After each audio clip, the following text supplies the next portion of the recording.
আপু আজ কি বেশি সময় নেব, জাস্ট দুটো কথা শুনতে চাই। আমাদের এত সুন্দর আয়োজন কেমন লাগছে? আয়োজন নিয়ে আসলে কিছু বলার নেই, সবাই আয়োজনটাকে উপভোগ করেছে। নিশ্চয়ই অনেক বিউটিফুল, অনেক সুন্দর একটা আয়োজন। আয়োজকদের ডেফিনেটলি থ্যাংক ইউ। কিন্তু আমি একটা জিনিস বলতে চাই যে এটা আমার জন্য অনেক ইমোশনাল একটা ব্যাপার।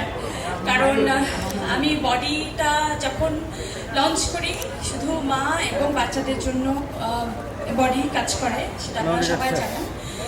কিন্তু আসলে আমরা যখন শ্যুটটা করি, বডি স্টার্ট করি, তখন রিয়েলি যারা আসলে প্রেগনেন্ট উইমেন তাদেরকে আমরা কখনো পাইনি। কিন্তু ও তো শুরু থেকে ছিল আমার সাথে, প্রায় 6 মাস হয়ে গেছে, 6 মাসের উপরে হয়ে গেছে বডিটা লঞ্চ হয়েছে।